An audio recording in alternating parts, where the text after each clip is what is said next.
Week 1 is in the books, and we are back already for another episode of This Week at CA Football presented by Geico. I'm Bobby Broyles with Tim McDonald. Plenty of headlines to take away from Week 1 with another gritty battle for the musket, a top 25 FCS win for Villanova on the road, and the defending national champs make a statement on Saturday, picking up another win for the CAA versus the FBS. Thursday saw 4 games taking place, and it was a little bit hectic. All of them were at 7 o'clock. You're frantically trying to switch back and forth, but obviously you have to open in Durham with the musket staying with New Hampshire. 15,000 plus fans in attendance, broke a home opening record.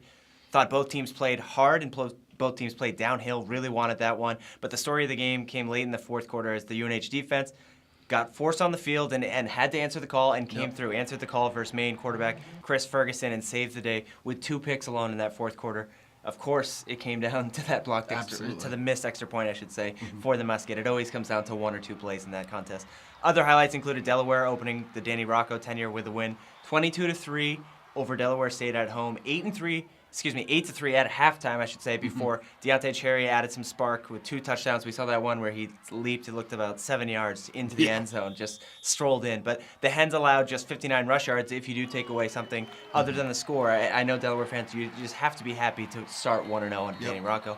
And, of course, you have to be happy as well for Rhode. Kept hanging around, kept coming back against Central Michigan, forced 3 overtimes, and had a legitimate shot to pull it off before losing 30-27 in 3 overtimes. Of course, field goals and other things happened, but you have to take a positive. How many people were like, whoa, okay, Rhode, let's see it. Exactly. Unbelievable start for Rhode. You have to keep that momentum, and hats off to the Rams, but there's a lot of football left, and I know Coach Fleming talked about it. A lot for the Rams to keep on working, but it's still very impressive for that start. Villanova held off Lehigh on the road for Mark Ferrane's first career victory. Not the easiest place to play in Bethlehem, but wasn't easy. Nova controlled the line of scrimmage, 266-78 advantage for rush yards. Matt Gudzik had a career day. If you watched him in that first half, he was running wild. 142 yards, finished with 2 touchdowns. The offense and the defense came up with some crazy plays. We saw Bednarczyk to Torres Phillips. That was 75 yards. You saw Rob Roll pick up a fumble, 63 yards, and recover it. Especially in week 1, I think at the end of the day, a win is a win, especially on the road versus a ranked team. So if you know that, that's what you take with you. I think it was a general theme across the board of strong showings versus FBS teams. I don't think a lot of CAA squads just showed up and said, give us the paycheck, we'll play you for a couple of quarters. Everyone was fully in, and that was great to see from an outsider's perspective. Stony Brook gave nationally ranked USF all it could handle and then some. If you didn't watch that game, you missed a really good defensive battle. William Mary battled UVA, I thought, decently well, along with Albany, who, by the way, was without Elijah Ibitoken-Hanks at ODU in that close loss. Still, a lot of solid efforts against FBS teams across the board. The lights shine bright, and the lights shine bright on JMU, seemingly cruising past ECU, 34-14 in Greenville, 410 rushing yards, the second most on the road for the Dukes all time. Wow. Over 400 yards rushing, unbelievable. 265 of those came from Carden Johnson. We talked about his potential this year to be that go-to back. Well, he started pretty darn well. Yes, he did. 15.6 yards per carry average and 2 scores. And how many times in the second half? 2 80-plus yard scores. Unbelievable. Shore did Shore things, I thought, on offense, overseeing and directing things. 17 of 24 passing, 48 rush yards and a touchdown, and shared the love throughout. The depth of this team is really going to shine through, but I think he proved that with the receivers just throwing it all over the field. ECU had just 70 yards rushing and snapped a 25 FCS winning streak. That should be, games against FCS foes. They had won 25 straight. JMU's depth and experience showed throughout on both sides, and you never saw the Dukes look overwhelmed. You never saw the Dukes look uncertain or uneasy, which is a huge positive heading into as the defending champs. 13 straight wins now for the Dukes dating back to 2016. By the way, that leads all of Division I, not just FCS and FBS. All of Division I that leads the way. And it's a fitting way, I thought, for JMU, that win to cap week 1 for the conference. Now turning things over to week 2, we've got 12 games set for Saturday, beginning at noon on the Big Ten Network as Towson treks to College Park to take on Maryland, and the Tigers are fresh off a shutout over Morgan State. Some keys to take away if you're Towson, heading into a tough one against a Big Ten team that's, we'll get into it, but coming off a big high. First 1-0 start for Towson since 2013. 10-0 shutout. That was the first season opening shutout since 1983, so you take away that. The defense did force 4 turnovers, I should say, including 3 interceptions. But the bottom line, again, similar theme, you found a way to grind it out. And whether it was pretty or not, I don't think that matters right now at this point as long as you're 1-0. Morgan Mahalik obviously was not at his best. 8 of 19. We also saw Ryan Stover in action under center. Tigers, Rob Ambrose talked about he was going to play 2 guys, but it looked like really 2-guy show right now, possibly moving forward. The Tigers had 102 yards of offense and 17 yards on the ground, so obviously room for improvement. I thought Coach Ambrose said it all right in the post-game comments. 1-0 sounds pretty good for all the stuff we have to get done. He recognizes there's plenty of room for growth on offense and for better performances, and he didn't shy away from that, which I kind of like. Maryland comes in high with a win at Texas last weekend, 51-41 victory spoiled Tom Herman's debut for the Longhorns, and Towson will face a freshman quarterback starting for the first time in his career in Kasim Hill. He did play last week, but overall, for an offense quickly searching for answers, it's a difficult task to switch gears for an FBS foe that just already exceeded expectations in week 1, let alone an FBS foe in the same state. 4 games set for 1 o'clock, beginning with our CA football game of the week on College Sports Live as Rhode Island welcomes Stony Brook to Kingston. That is free on collegesportslive.com and the College Sports Live app, by the way. I liked the New Hampshire Maine game, how it looked last week. It that was looked our very first sharp. real feel for the College Sports Live. Absolutely. A different attitude for this one after just 1 week into a new season. It's funny and it's a little bit remarkable to think about how some people viewed this one before both teams played their FBS games a week ago to where they both are at right now. Equally impressed by Stony Brook and Rhode Island, I think, on the road last week. Didn't just play close for a few quarters. Both had chances to win. It's not as if it was a field goal. They had chances to win. Yes. They were legitimately in those games. And if you're Rhode, I mean, heck, we even talked about it, but 3 overtimes for the Rams. Both of these teams played FBS competitions well, and I think played FBS better than we thought they could. Yep. All of a sudden, not only have the stakes increased with the league game this early, but also the intrigue went up just because of how those 2 squads competed. You don't really know what to expect. Exactly. Yeah, that is a little bit interesting. The unknown is Tyler Harris. He started for Rhode last week, as expected.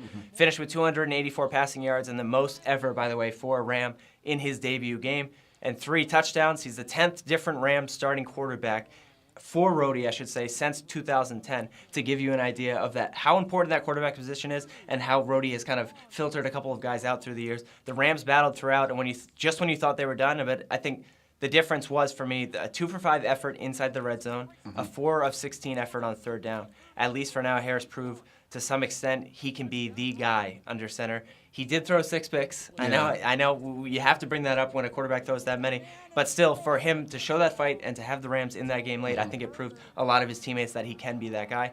You and me, I know, Bob, caught most of the Stony Brook game, and we're struck by the collective effort for both units. Not just the defense, we expected that, but I thought Joe Carbone played better. The Seawolves allowed less than 200 yards rushing, less than 200 yards passing to a very, very good USF team who was ranked nationally and still is. Stacey Bedell found some room late. I thought that was a good sign. 54-yard touchdown, tied it at 17 all. Early in the 4th before the Bulls closed it out with 14 points, some quick scores to win 31-17. Carbone looked more comfortable to me, not just on 1st and 2nd. He made some throws on 3rd down that kept drives alive. Found 8 different receivers with 137 yards. Still threw 2 picks, but I think he definitely looked to me like he was a changed quarterback, a different-looking quarterback, especially on 3rd down. I thought Shane Lawless and Chris Cooper played like absolute grown men last week, despite the loss and being that close. The SBU defense, I should say, could very well show that same strength this fall that we believe it's capable of.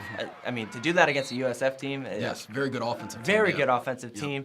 For me right now, the team that regains the belief and momentum it had in week 1, not just in the second quarter, not just right away, that team is going to have the edge on Saturday. Rhode played Stony Brook tough last year, if you remember that one. 2 fourth-quarter rushing touchdowns allowed the Seawolves to grab a 14-3 win. Rhode entered the 4th, winning 3-0 on the road. More eyes right now are going to be on this one due to how these teams came out in week 1. I think that's why it's exciting to watch. Absolutely. It will be exciting. A lot of uncertainty there. Also at 1 o'clock, UAlbany is on the road again to take on Morgan State out of the MEAC. Second straight road game for UAlbany. The Danes, I think, gave ODU much more of a game than the Monarchs were ready for.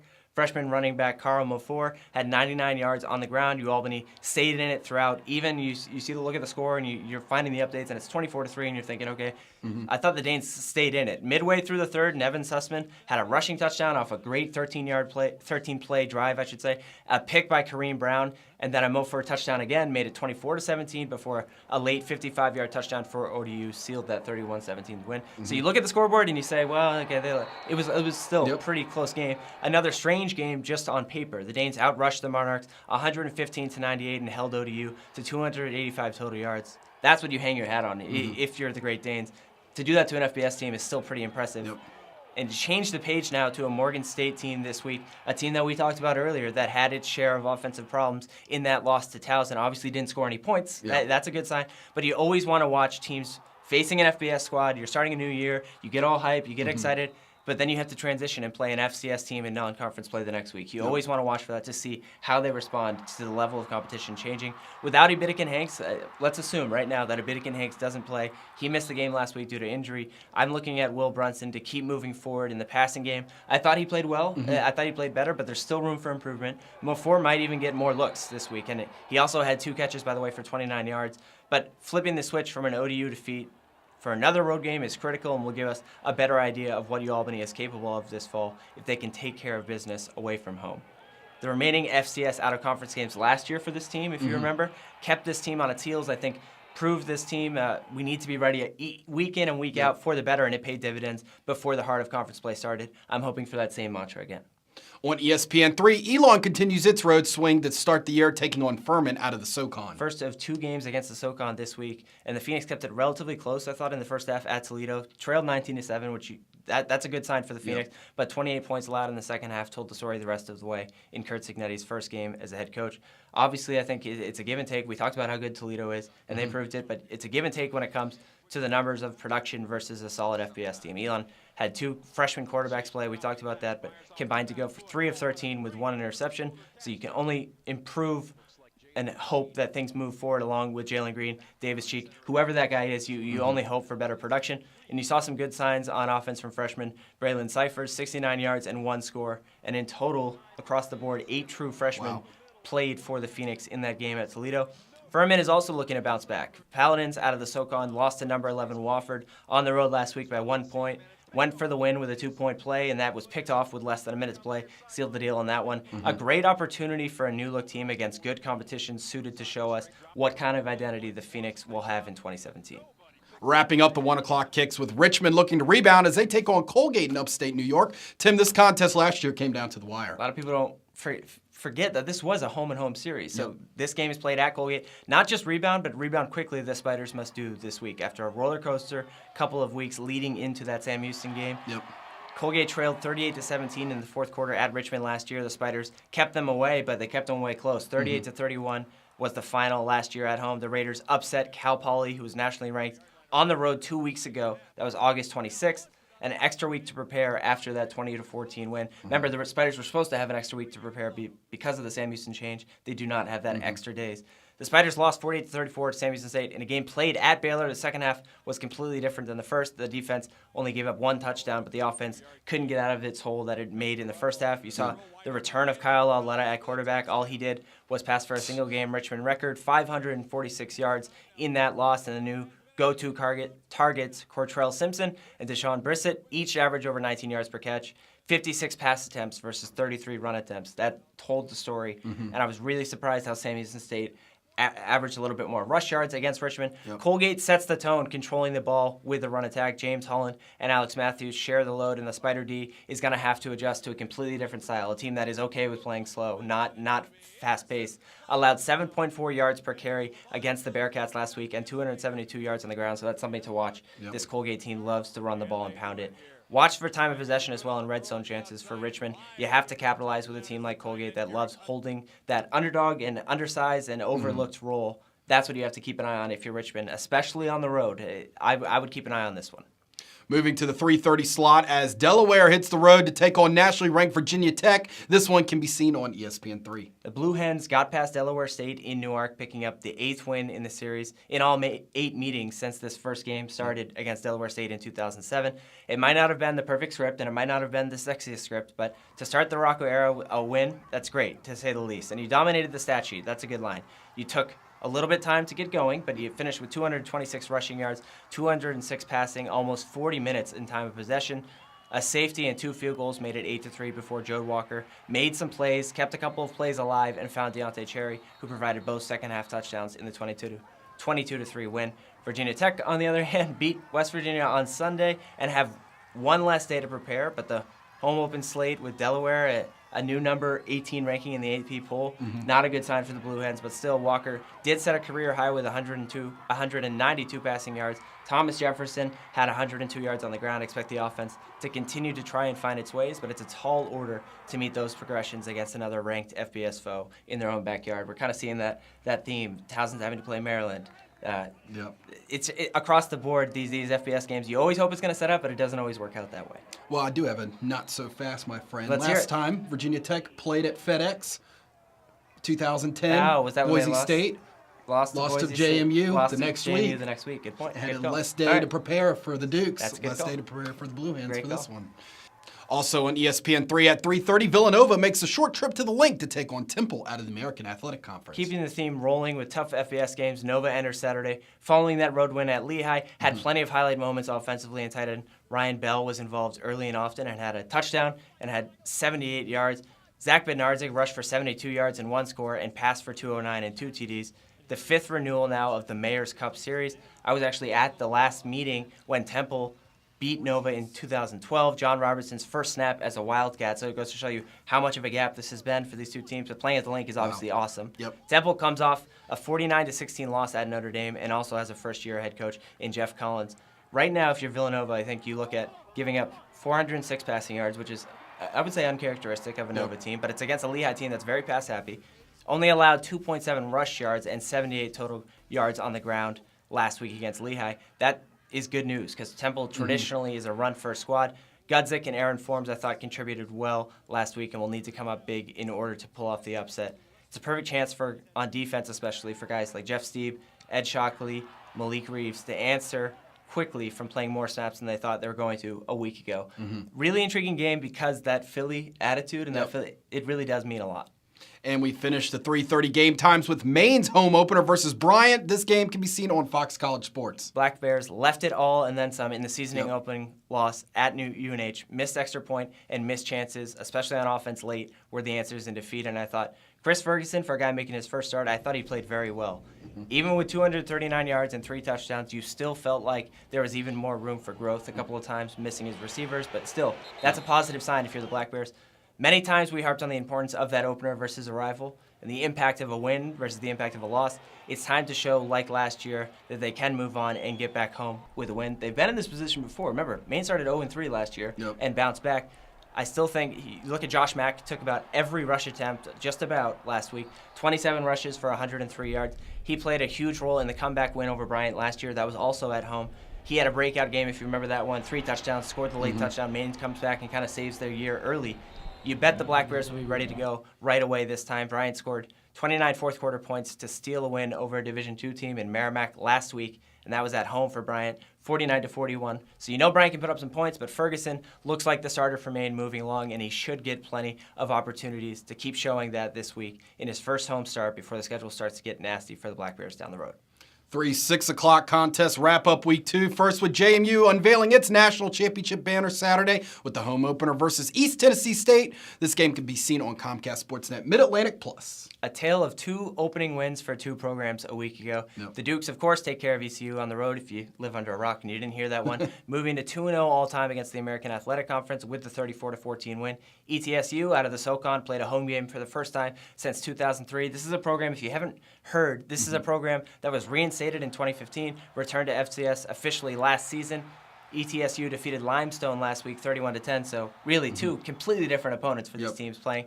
A new season, it's the same question to start for JMU. Where do you begin with the latest impressive win? The defense was just as effective as the offense. I think, to me, you could argue that the defense was more impressive.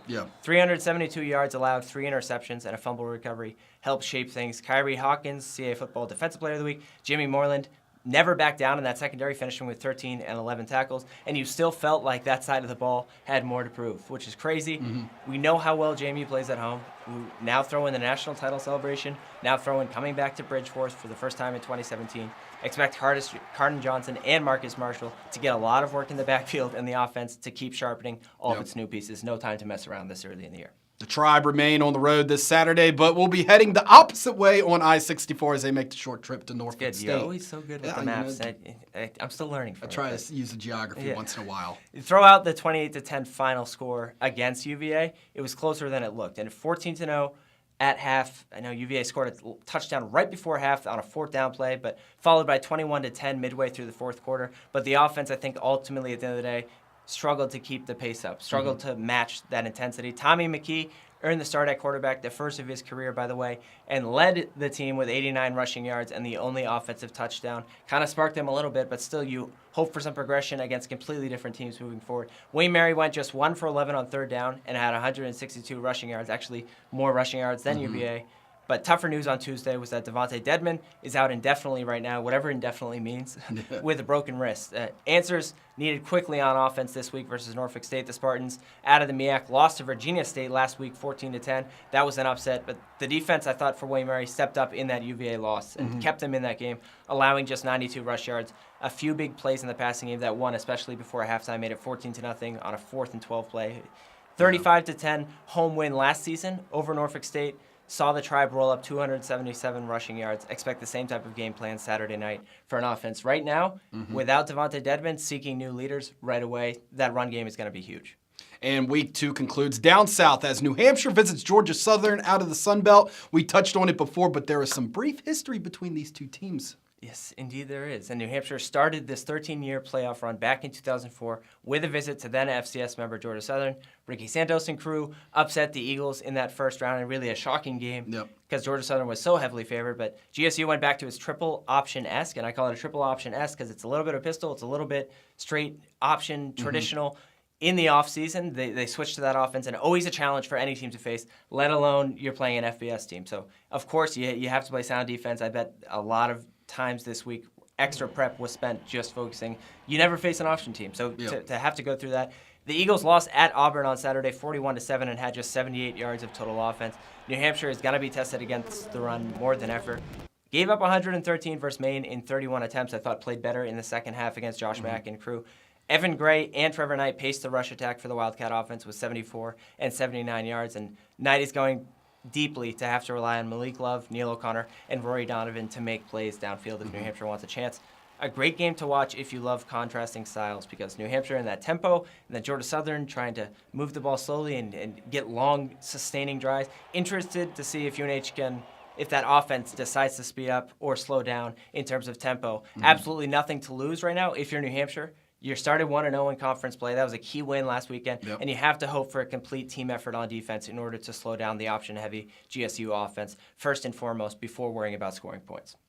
Check in with the league on Saturday by visiting casports.com/live scores. Remember to come back on Sunday for even more with the Sunday Rewind on cafootball.com. And I cannot end the show without some great news this week as our CAA Football On-Campus series is back again this fall. Yep, starting this weekend. Not a big deal. With a trip to Orono to visit Maine, and you can follow behind-the-scenes action at Maine via the CAA Football social media accounts, and then check back next Thursday for the season debut of our In Focus feature on the Black Bears. We'll have more on that over the weekend. I'm not going to give away too many teases right now, but if you just follow along, you'll get an idea of what we're doing. Maine in September. Y'all planned that, right? You didn't want to go in November? Yeah, we planned it. Don't worry. Good luck to all the CAA football teams on Saturday. Enjoy the games, everyone.